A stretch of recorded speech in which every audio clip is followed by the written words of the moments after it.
Shalom, shalom. Praise Yahuah Elohim. Hallel Yah. This is another video from GoyaGroup.com. We constantly strive to come to an understanding with everyone who wishes to serve the Most High Yah. Yahuah Elohim is the name of the Creator commanded to keep for all time. If this concept is foreign or strange to you, please review our video, Who is Your Mighty One? There are many divisions among Yashra'al. One such divide is the calendar or the reckoning of the Kodosh days. These are the set apart or anointed days, and how to calculate them. So this is the second video of the series called Understanding the Enochian Calendar Part 2. The first part of this video was committed to discrediting the other calendars in use, but the focus of this part will be on what actually constitutes a day, scripturally.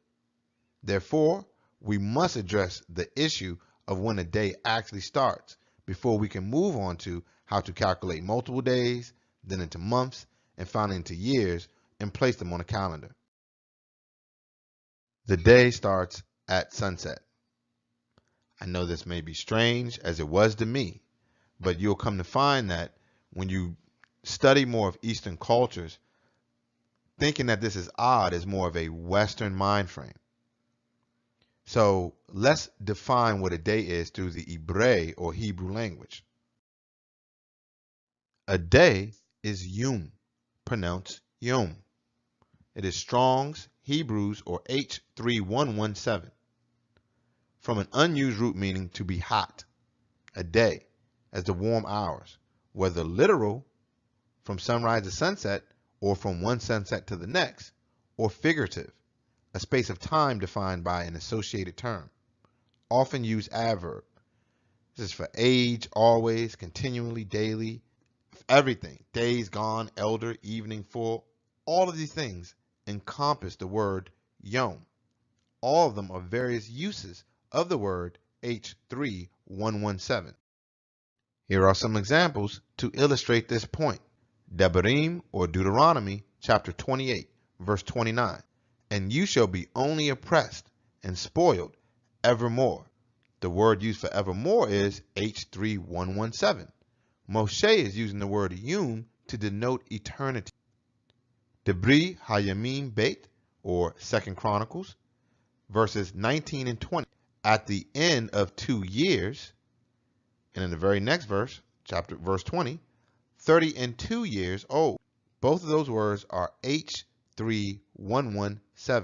The author, who is probably Ezriah or Esdras, is using the word to yom to signify years. As said, Hebraic culture, we have to break out of this Western mind frame. Everything is opposite almost of what you would consider to be normal. So instead of reading from left to right, we read from right to left in Hebrew. So going from the right, the little dash or the little check there is a yod. The backwards looking R is a ual, and the box is a mem. Yod is to work, activity, deed, or hand. Ual is the nail that means to join, establish, or pitch a tent with Elohim. Mem means water, chaos, life, creation. So yom, according to Hebraic or an Eastern culture, means the work established of life or creation. It does not solely mean a singular day.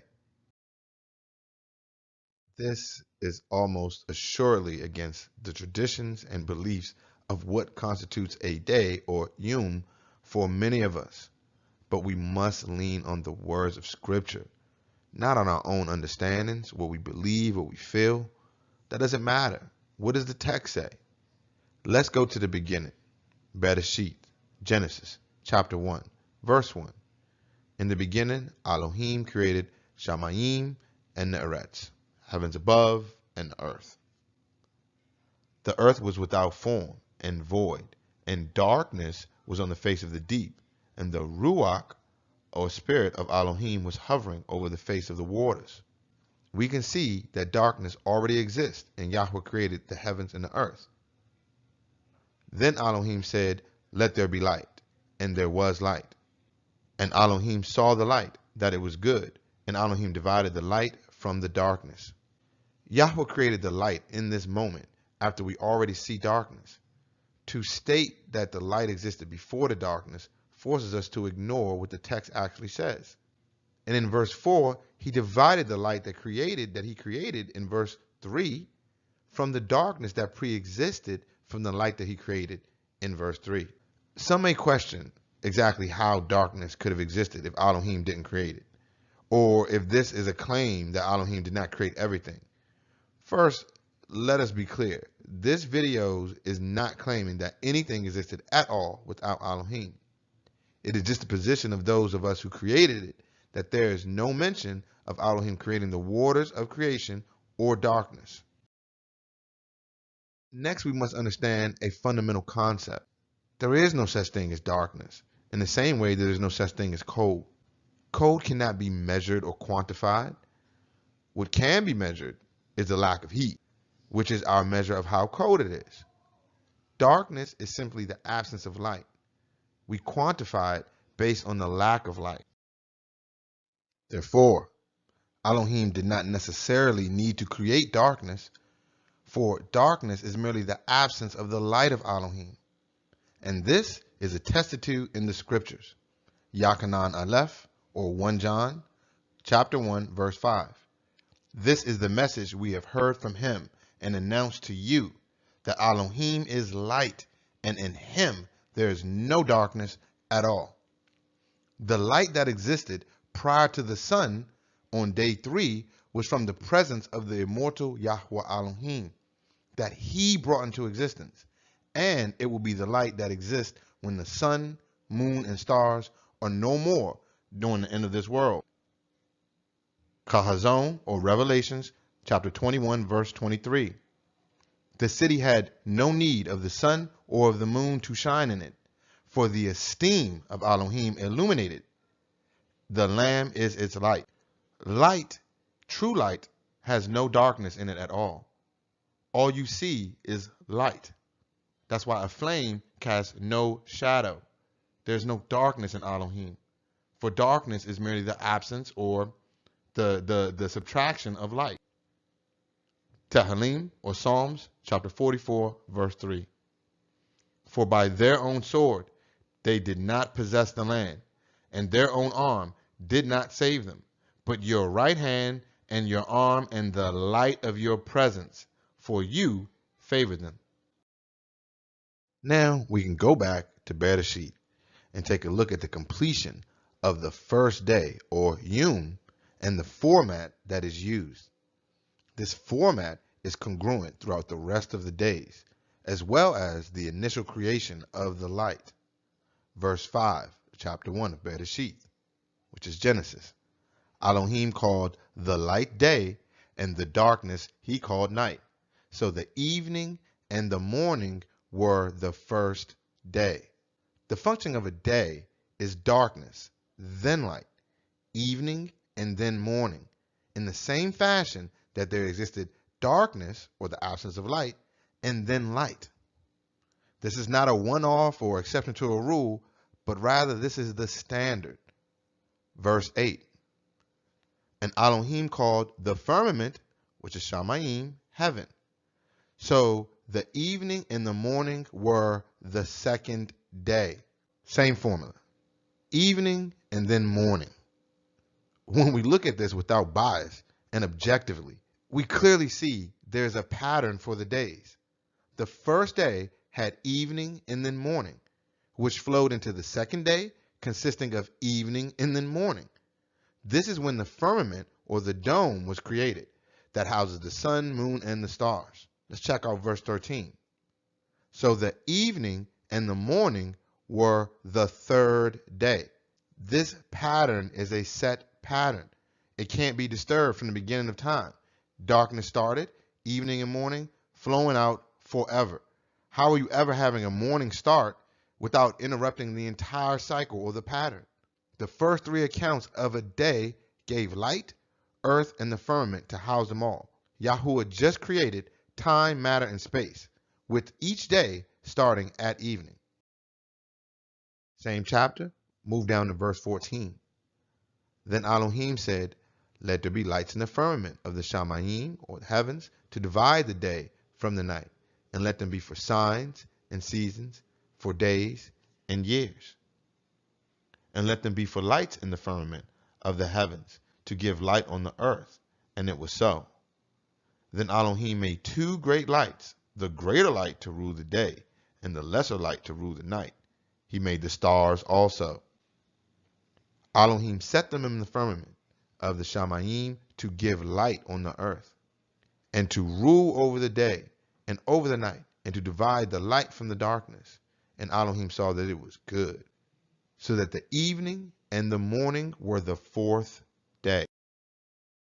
Anyone who is of the understanding that the day starts at sunrise should consider that the sun was not created until the fourth day.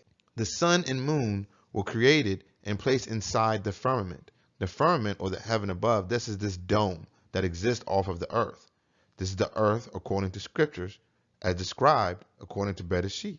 So on the fourth day, he places the light, or the means to control the light, inside the firmament. The light in verse 3 is not the light of the sun. The text informs us that the sun, moon, and stars are to rule over the light of the day and the night respectively, which existed prior to their formation. They were created and placed inside this firmament. This is an example of what houses Yahuah's creation. Please keep this fourth day of creation in mind, which function in the same capacity as the other days, in the pattern of evening and then morning, because it is an important factor in understanding the Khanok calendar, or the Enoch calendar, that will be addressed in the next video. Now, some may consider this proof enough that the day starts at evening and darkness existed before light, as per scriptures. But there are at least 3 witnesses in scriptures that witness to the fact that the day starts at sunset, and all matters should be established by 2 to 3 witnesses. If this concept of 2 to 3 witnesses is new or foreign to you, please watch our video, Should We Keep the Festivals? The first witness is the 7th month festivals, listed in Vayikra or Leviticus chapter 23. They include a weekly Shabbat just in between 2 festivals. Verse 23 reads, Then Yahuah spoke to Moshe, saying, Speak to the children of Yashra'al, saying, In the 7th month, on the first day of the month, you shall have a Shabbat, or rest, a memorial, a blowing of trumpets, a Kodosh convocation. This is the first day of the 7th month, which is Yom Teruah, or the day of soundings, called the day of trumpets. Verse 26, And Yahuah spoke to Moshe, saying, Also the 10th day of this 7th month shall be the day of atonement. It, meaning atonement, shall be a Kodosh convocation for you. You shall afflict your beings, and offer an offering made by fire to Yahuah. And you shall do no work on that same day, for it is the day of atonement, to make atonement for you before Yahuah, Ya Elohim. For any person who is not afflicted in being on that same day shall be cut off from amongst his people. And any person who does any work on that same day, that person I will destroy from among his people. You shall do no manner of work. It, meaning the Day of Atonement, shall be a statute forever throughout your generations in all your dwellings. The subtext of the terms same day and it is in reference to Yom Kippurim, or the Day of Atonement. The first day of the 7th month is a Kodosh day, and the 10th day of the 7th month is one as well. Verse 32, It shall be to you a Shabbat, a solemn rest, and you shall afflict your beings. As stated, the subtext of it in the beginning of the verse is still in reference to the Day of Atonement. There is a third day mentioned between the 7th month festivals, the 9th day of the 7th month. This makes the instructions for the 7th month the first day for observations of trumpets, the 10th day for the observation of atonement, and a Shabbat on the 9th day that is commanded to be kept from evening to evening. It is not commanded to be kept from morning to evening or morning to morning. It in the beginning of that verse is still in reference to the Day of Atonement. There is a third day mentioned between the 7th month festivals, the 9th day of the 7th month. This makes instructions for the 7th month the first day for the observation of trumpets, the 10th day for the observations of atonement, and a Shabbat on the 9th day that is commanded to be kept from evening to evening. It is not commanded to be kept from morning to evening or from morning to morning. As we sit here and we look at a calendar that we have set up in our group, you can clearly see how it functions. You have the first day of the 7th month, Yom Teruah, the blowing of the trumpets. The next day is a Shabbat. The following days, you count up, you get to the 10th day. That is Yom HaKippurim, or the Day of Atonement. Prior to that, the 9th day is your weekly Shabbat. If anyone has the understanding that this Shabbat is only to be observed in this manner, please provide the verses that state that this is abnormal or a specific instance in the comment section of this video, because I'm sure a lot of people would like to know. The second witness is the cleansing rituals of the Ibrim, or the Hebrews, listed in Wa'ikra or Leviticus, chapter 11, verse 24. By these you shall become unclean. Whoever touches the carcass of any of them shall be unclean until evening. Whoever carries part of the carcass of any of them shall wash his clothes and be unclean until evening. Verse 27. And whatever goes on its paws among all kinds of animals that go on all fours, these are unclean to you. Whoever touches any such carcass shall be unclean until evening. Whoever carries any such carcass shall wash his clothes and be unclean until evening. It is unclean to you. These are some instructions for cleansing that state that all of these infractions make you unclean until evening. Not the morning, not sunrise, but evening. Now, a totally logical interpretation, and this is one that I spoke to someone and to a few others, and it makes sense, is that these commands simply meant that you were unclean until the end of the day, meaning there's no account of the nighttime. The day is just a light portion from sun up to sundown. That is a reasonable estimation of those verses. However, those assertions become problematic when inspecting other verses from the same book. Wa'ikra, chapter 15, verse 16.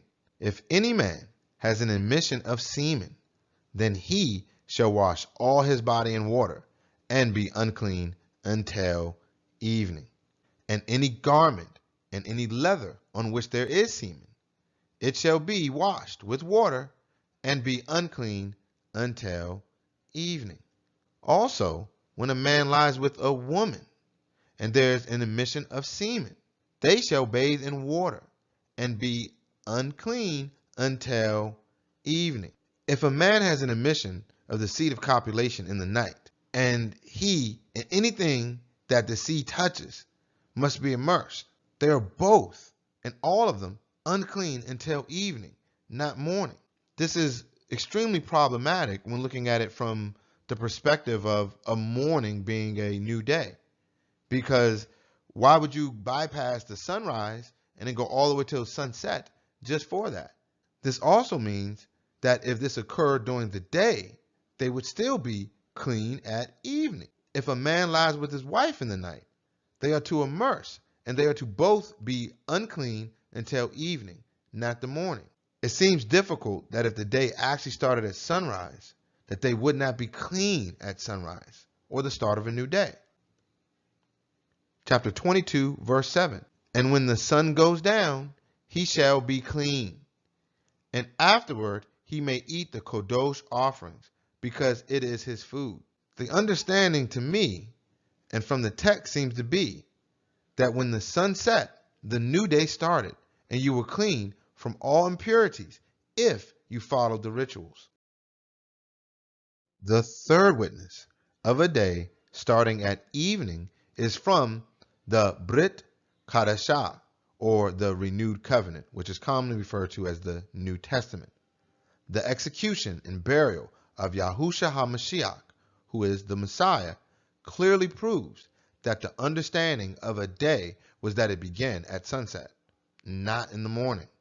Yahuah, or the book of Matthew, chapter 27, is the first witness. Verse 57 reads, Now, when evening had come, there came a rich man from Ramathaim, this is Arimathea, named Joseph, who himself also became a taught one, or Talmudim disciple, of Yahushua. This man went to Pilate and asked for the body of Yahushua. Then Pilate commanded the body to be given to him. When Joseph had taken the body, he wrapped it in a clean linen cloth. Yahushua's body was taken down off the stake at evening and wrapped in a clean linen cloth. This is an established fact from Scripture. Make that note. A further examination of Yahushua's burial by the second witness, who is Marcos, or Mark, chapter 15, should provide the insight as to what constituted a day at that time. Verse 42 of chapter 15. Now when evening had come, because it was the preparation day, that is, the day before the Shabbat, Joseph of Ramathaim, a prominent council member who was himself waiting for the kingdom of Elohim, coming and taking courage, went into Pilate and asked for the body of Yahushua. In the account of Marcos, we see that the reason that Joseph of Ramathaim requested the body of HaMashiach when evening came was due to the fact that that was the preparation day for the Shabbat that was upcoming. I can hear my people now. That is an assumption, and the statement may seem like an assumption, but it is confirmed when reading the account from the third witness, which is Lucas, or Luke, chapter 23. Verse 50 reads, Now behold, there was a man named Joseph, a council member, a good and just man. He had not consented to their decision and deed. He won't with it, y'all. He was from Ramathaim, a city of the Yehudim, who himself was also waiting for the kingdom of Elohim. This man went to Pilate and asked for the body of Yahushua. Then he took it down, wrapped it in linen, and laid it in a tomb that was hewn out of the rock, where no one had lain before. That day was the preparation, and the Shabbat drew near. With more information, it is clear now that the day Yahushua was executed was the preparation day for the Shabbat, or the preparation day for the Pesach, but the Shabbat was drawing near at the coming evening or sunset. To drive the point home, the Busorah, or Gospel, of Yochanan, which is John, provides the rest of the necessary details of the burial of Yahushua for the determination of the start of a day in chapter 19. Verse 31, Therefore, because it was the preparation day, that the body should not remain on the stake on the Shabbat, for that Shabbat was a high day. The Yehudim asked Pilate that their legs might be broken and that they might be taken away. This is Caiaphas and Ananias, because I know a lot of people would like to use the verse in Devarim where it says a man should not hang on a stake overnight, and that is why he had to be taken down from the stake. But this is the Pharisees and the Sadducees, the Kohen Hagadol, Caiaphas, and the chief scribe, Ananias. These guys wanted him down for the particular reason that the Shabbat was approaching at sunset.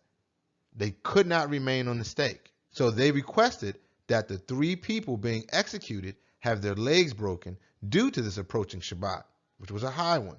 This is why this coming sunset was such a reason of concern, because this was a festival Shabbat. This was drawing near. Therefore, Yahushua had to be buried very quickly.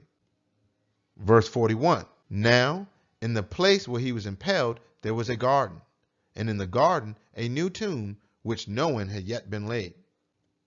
So there they laid Yahushua, because of the Yehudim's preparation day, because the tomb was nearby. The text states that the burial site for Yahushua was chosen specifically because of his proximity to the execution site. They had to get Yahushua into the ground before sunset because of the upcoming High Shabbat. This upcoming High Shabbat was none other than the first day of Matzot, or the festival of unleavened bread, as per the Torah of Wa'ikra, Leviticus chapter 23. Keep in mind, these are the festivals of Yahuah Elohim. So the 9th day commanded to be kept, that was your Shabbat, is not one of the festivals of Yahuah Elohim. These are his. Verse 4 reads, these are the feast of Yahuah, Kodosh, set apart convocations, which you shall proclaim at their appointed times. On the 14th day of the first month at twilight is Yahuwah's Pesach. And on the 15th day of the same month is the festival of Matzot, or unleavened bread. To Yahuwah 7 days you must eat unleavened bread. On the first day you shall have a Kodosh, set apart, dedicated convocation. You shall do no customary work on it. But you shall offer an offering made by fire to Yahuwah for 7 days. The 7th day shall be a Kodosh convocation. You shall do no customary work on it. The first day and the last day of this 7-day festival of Matzot are set apart gatherings where no work is done, or is referred to as a High Shabbat. All festival days have an ordinance where no work is done, and this is exemplified in Torah. The festival of Shabuot, which is the festival of weeks, in Wa'ikra, same chapter, 23, verse 21. And you shall proclaim on the same day that it is a Kodosh convocation to you. You shall do no customary work on it. It shall be a statute forever in all your dwellings throughout your generations. We see it in the festival of Yom Teruah, or trumpets or sounding, Wa'ikra 23, just as we read before. Verse 24, speak to the children of Yashra'al, saying, in the 7th month, on the first day of the month, you shall have a Sabbath rest, a memorial of the blowing of shofarim, which is trumpets, a Kodosh convocation. You shall do no customary work on it, and you shall offer an offering made by fire to Yahuwah. These festivals are a few examples of High Shabbatot, or High Shabbats, or High Sabbaths. These are feast day Sabbaths, as Shabbat or Sabbath means to rest. How do we know that this High Shabbat was in reference to the festival of Matzot? Scripture informs us by at least 2 witnesses. Yahuah, or Matthew, chapter 26, verse 1, is our first witness. Now it came to pass, when Yahushua had finished all these sayings, that he said to his Talmudim, you know that after 2 days is the Pesach, which is Passover, and the Son of Man will be delivered up to be impaled. Yahushua tells you point blank that he is going to be delivered up on the Pesach, and he tells you he's going to be impaled on the Pesach. Those are very two important points. Please remember that. Luke, chapter 22, is our second witness. Verse 1, now the festival of Matzot, or unleavened bread, drew near, which is called Pesach. And the chief Kohanim and the scribes sought how they might kill him, for they feared the people. Then came the day of Matzot, when the Pesach must be killed. As stated before, the Pesach is to be killed on the evening of the 14th of the first month, which is Abib, or Nisan if you're using the Babylonian term. And the 15th day of the first month is the first day of Matzot, or the festival of unleavened bread, which is why the festival is referred to as Matzot, because both festivals, the Pesach and Matzot, begin with the meal on the evening of the 14th day after sunset. You eat your lamb, or they ate the lamb with the bread, the unleavened bread. You don't eat unleavened bread until the festival starts. Yahushua has his last supper, which was the Pesach, because he observed all the festivals and afterwards was up all night in prayer in the park called Gethsemane on the Mount of Olives. That statement, like all matters, has to be established by 2 to 3 witnesses. Marcos, or Mark, chapter 14, verse 26, is our first witness. And when they had sung a hymn, this is the Talmudim, they went out to the Mount of Olives. Then Yahushua said to them, all of you will be made to stumble in me this night. For it is written, I will strike the shepherd, and the sheep will be scattered. Yahushua warns his whole crew that they will fail him tonight, as per the scriptures, and when he is struck, his sheep will scatter. It's moments like these that reinforce in me the fact that these are some Negroes. Anybody who is of the culture can identify with this situation in some way. They know when it gets real, everybody's going to scatter. And it's not everybody who's saying what they're going to do is not going to go down like that. So also, please keep in mind that Yahushua prophesied that he will be delivered up and executed on Pesach. Verse 29, Kepha said to him, even if all are made to stumble, yet I will not be. Okay, Kepha. Yahushua said to him, assuredly, I say to you that today, indeed this night, before the rooster crows twice, you will deny me 3 times. Then they came to a place which was named Gethsemane. And he said to his Talmudim, sit here while I pray. Now, Kepha, he talking big. I'm not going to leave you. Yahushua, I'm the rock. No way. I don't care if everybody else fails. I got you. Never that. Yahushua lets him know that you're going to deny you even know me, much less die for me, before the rooster crows 3 times. A rooster crows in the morning, at sunrise, not at night. Therefore, after they ate, they retired to the park where Yahushua sat up all night and prayed, while his Talmudim didn't even keep him company. And Kepha denied him by sunrise. And if that's supposed to be a new day, here comes a wrench into the engine. Yahuah, or the book of Matthew, chapter 26, is the second witness that testifies that Yahushua and his Talmudim went out to the park of Gethsemane after they ate. Verse 36 reads, then Yahushua came with them to a place called Gethsemane, and said to the Talmudim, sit here while I go and pray over there. They clearly went to this park after the meal in the night. Go down to verse 45.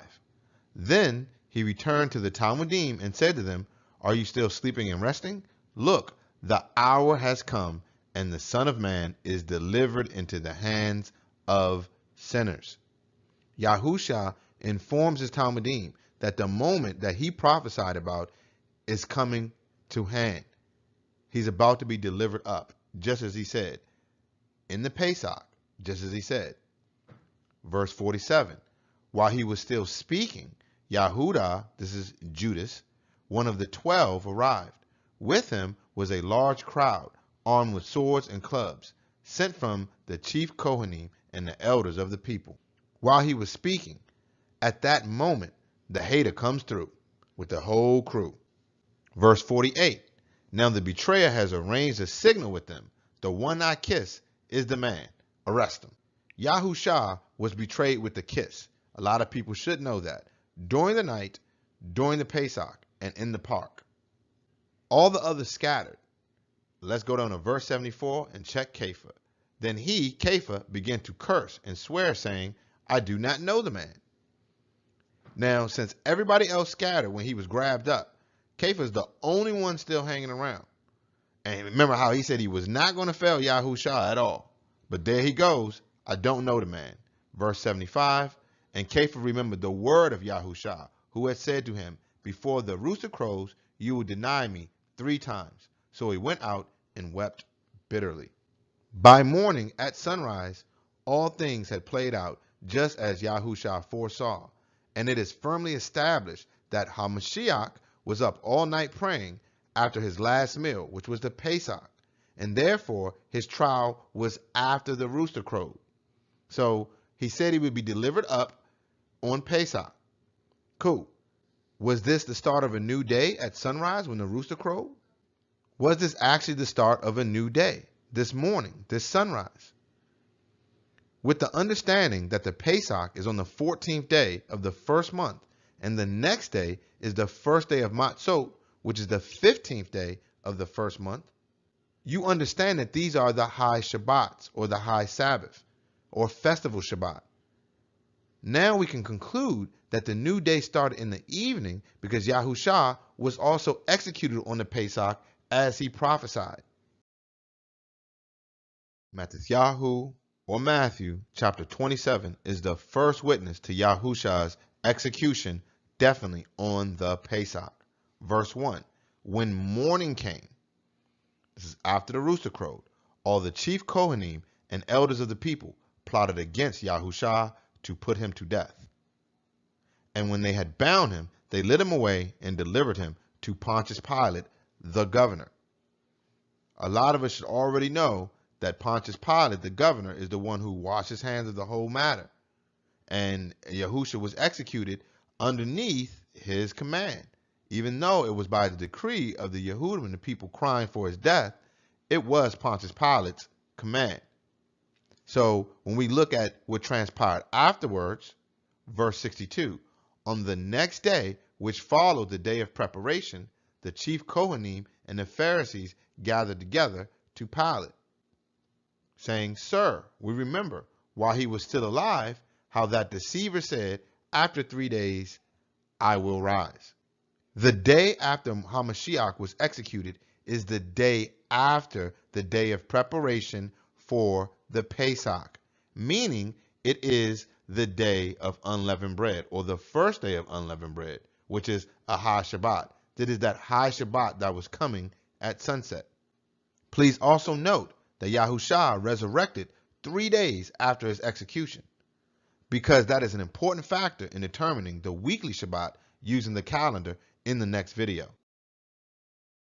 Yochanan, or John, chapter 19, is the second witness to Yahushua's execution on the Pesach. Verse 4, now it was the preparation day of the Pesach, which is Passover, and about the 6th hour. And he said to the Yehudim, behold your king.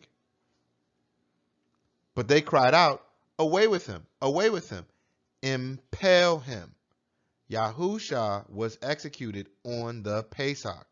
Therefore, since the evening before was called the Pesach, or preparation day for the lamb meal, and the day of his execution was also called the preparation day of the Pesach, which goes into the first day of unleavened bread, a high Shabbat, it is written that the entire day of the 14th was from the evening of his last supper until the evening of his burial, and the 15th day started at sunset with a high Shabbat.